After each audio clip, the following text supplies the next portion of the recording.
Hari Om, Bhagavad Gita, Chapter 6, Verse 13, Dhyana Yoga, Meditation. In the last verse, Bhagwan Krishna said, Hey Arjuna, after making the seat of meditation, how to make the seat of meditation? Bhagwan has already said. First to put kusha grass, that is darbha.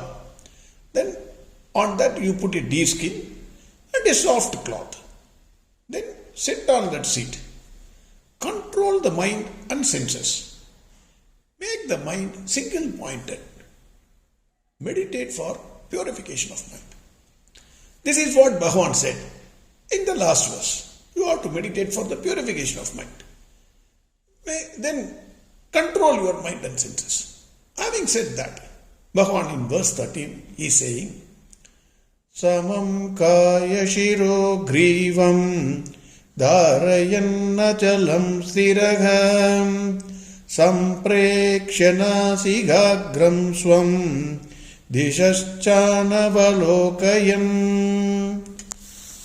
Bhagwan has already said, he is spoon feeding Arjuna. In that process, he is spoon feeding all of us also. He is giving the minutest details with regard to meditation. Because people are interested in meditation. Everywhere you take, USA, throughout the world now, everybody is saying, meditate, meditate, meditate. What is meditation? Nobody knows. How to meditate? Nobody knows. With off-baked knowledge, everybody has started teaching meditation. But Bhagwan Krishna is giving minutest details. How to meditate? If you are really interested, you have to meditate based on the instructions given by Bhagwan Krishna. First, he said about the place. Clean and neat. No dust. Nothing should be there. Cleanliness is godliness. Then he said, quiet place. Choose the time, perfect time. There should not be any disturbance. Then he said, how the seat should be made. So he is giving all the instructions.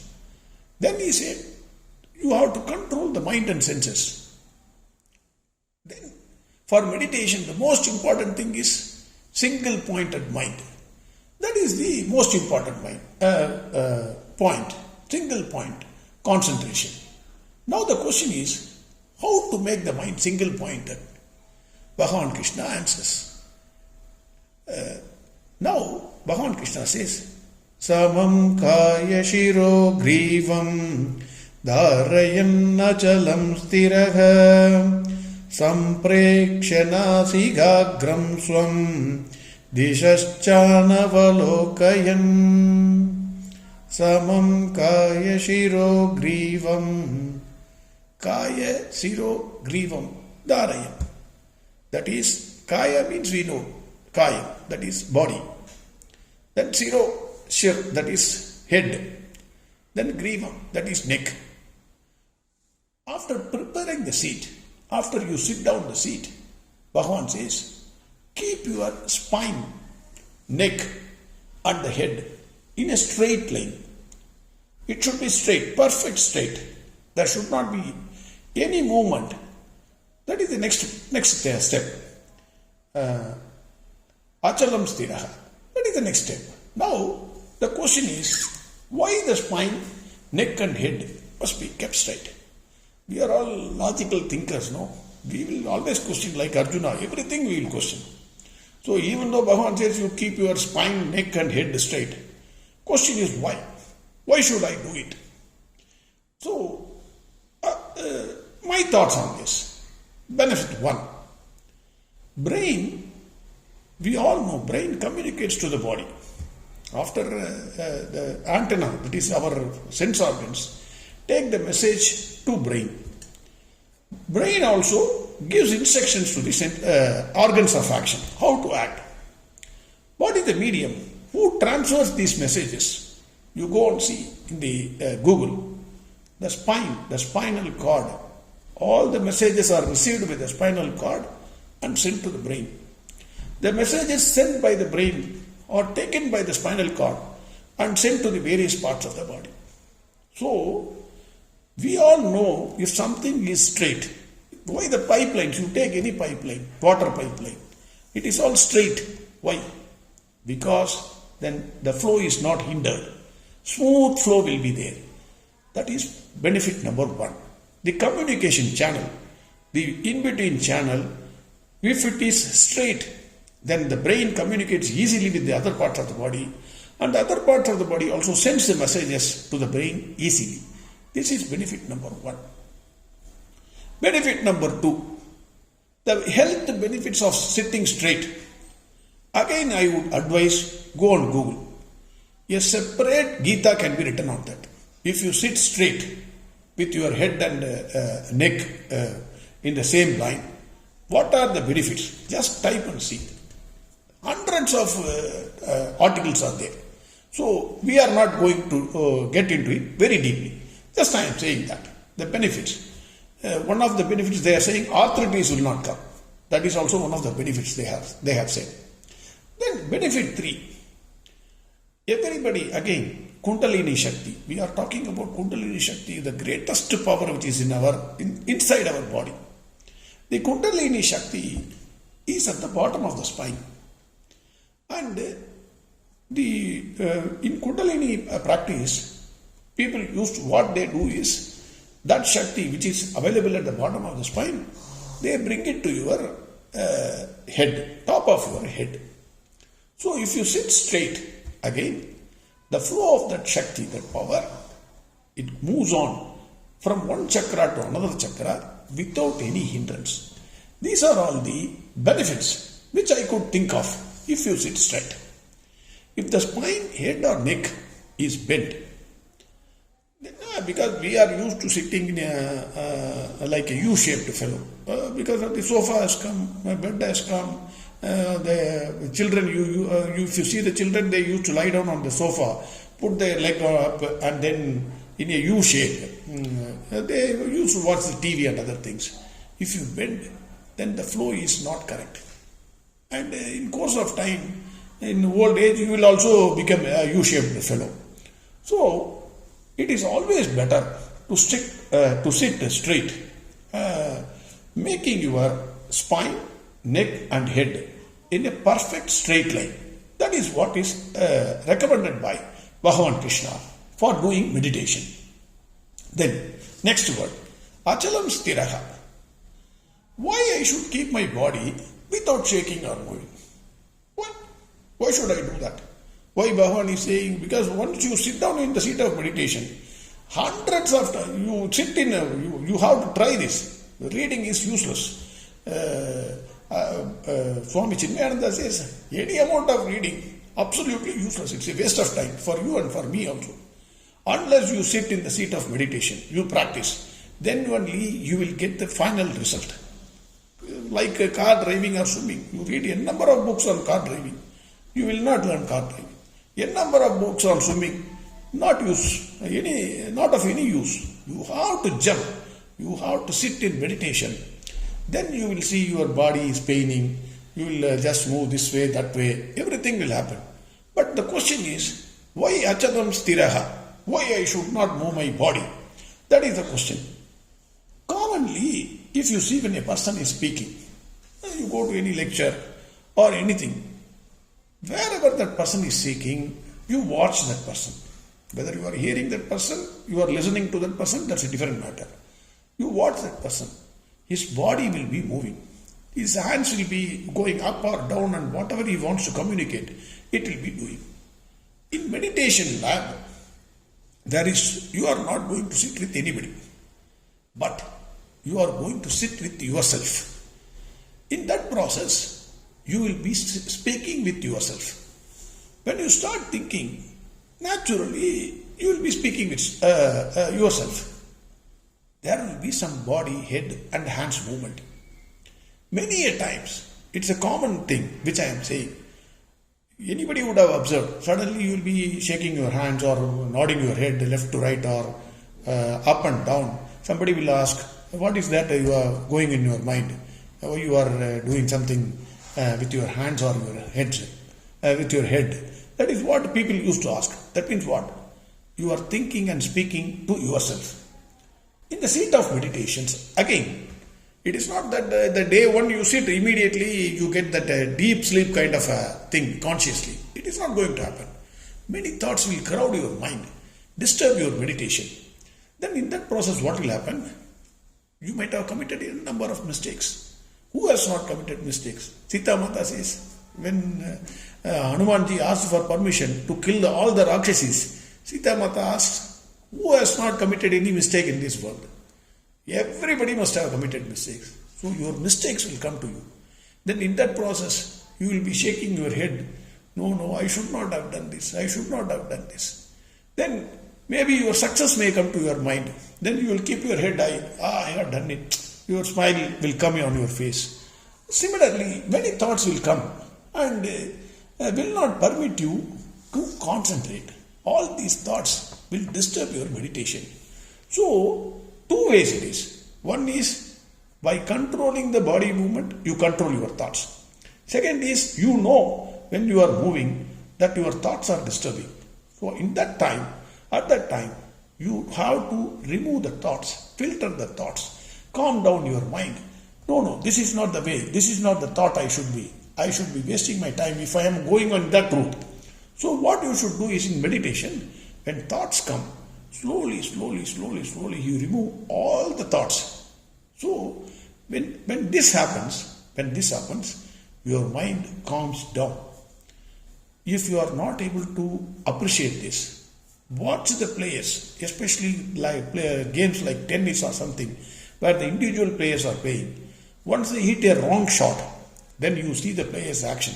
He will be speaking with himself, he will be banging his racket on the ground, he will be hey, etc. Same thing will happen to us when we sit in the seat of meditation. So, at that time, Bhagwan says, no criticism, no appreciation, no comparison with anybody else in this world. Just calm down your mind. Calm down your mind as much as possible so that there is no shake of your body. And your mind also. So, Achalan Siraha, it applies both to your body and mind. In both the senses, you should not move. It should be calm. You should make your mind calm.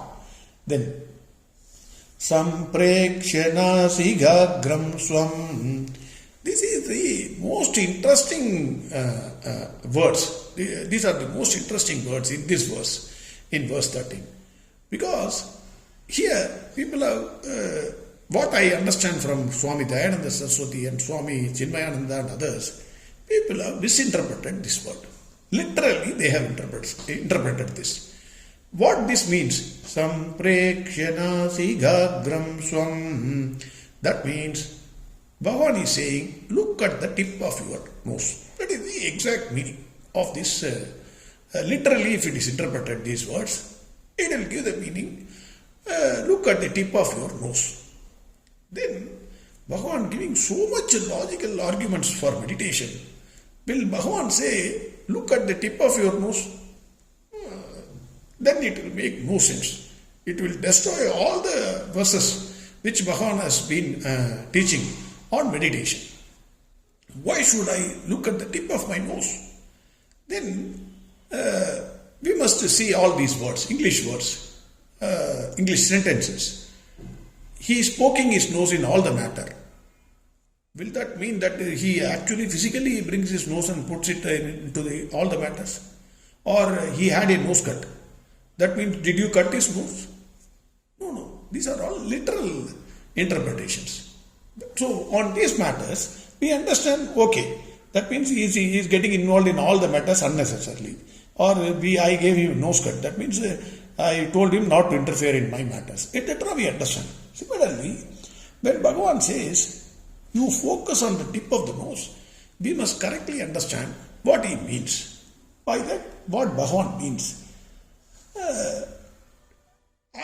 Initially I thought, why not we focus on the tip of the nose? Maybe there is something in it. I tried to, with the two eyes open, I tried to see my tip of the nose. You can also try. It is not possible. With two eyes open, you won't be able to see the tip of the nose. Then what I did was, I put my index finger and lifted the tip of my nose. slightly above. Then I was able to see the nose, tip of the nose. 100% I was able to see with the help of my index finger. But since I was sitting before the mirror, I had a complete belly laugh because the face, already my face is, I know how it is. So with the index finger lifting my nose, it was a wonderful sight to see and have a belly laugh. But Swami Chinmayananda and Dayananda Saraswati here quotes Adi Shankaracharya.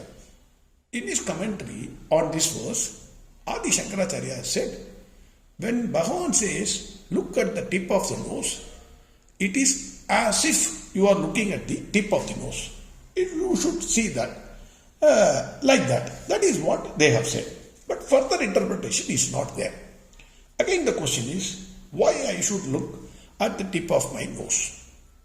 As if, why should I look at the tip of nose? Further interpretations are not there because it may be easy for them. But for a person like me, if you are a person like me, then again, why should I look at the tip of the nose? That question still remains. In chapter 5, contrasting this with chapter 5, verse 27. In verse 27, chapter 5, Bhagwan said, you must shut out external contacts, fix the gaze between eyebrows. That is what he said. I will again reading that verse.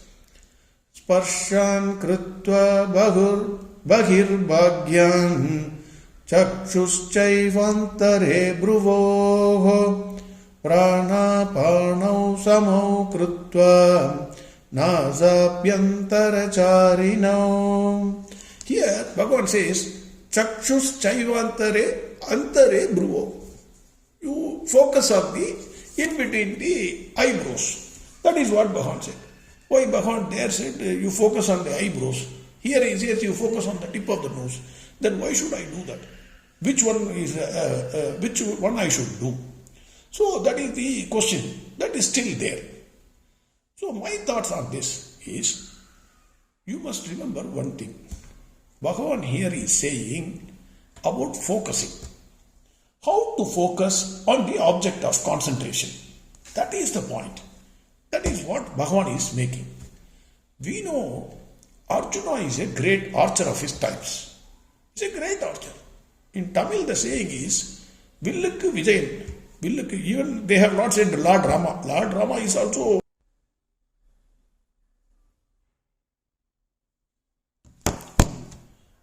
Lord Rama also is a great archer of his times.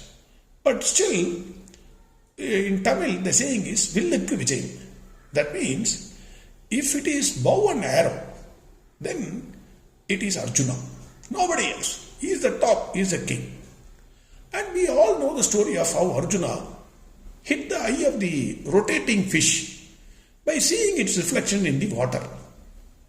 A great archer, while trying to hit his target, will close one eye. Completely he will close one eye. Then the vision is narrowed down to one eye. Then if he wants to hit the target, he has to see the target through his nose, that is tip of the nose. Then the vision is still narrowed.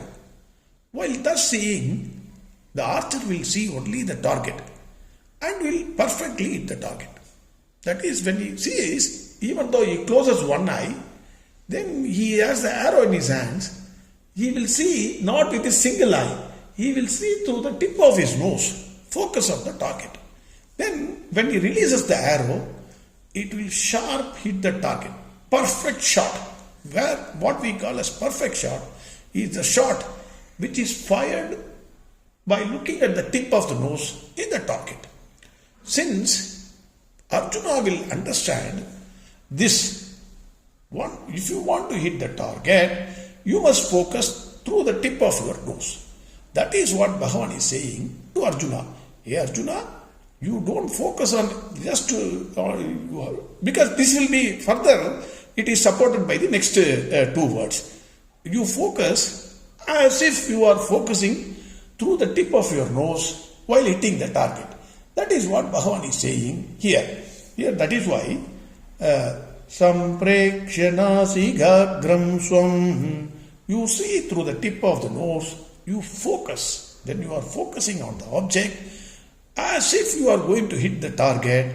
You focus through the tip of your nose. That much concentration you have. Next two words, then he explains the entire thing. Dishaschana valokayan. Dishascha anavalokayan. That means don't look in all directions. Now this answers completely why Bhagwan said to Arjuna, you focus on the tip of the nose. If you see in all directions, 100% you cannot hit the target. Focus. Focus is important in meditation. On what to focus, Bhagwan will say later.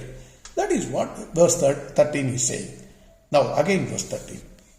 Samam kaya shiro grivam dharayanna chalam stiraha samprekshana zigagram swam dishaschana valokayam. Next verse we will see tomorrow.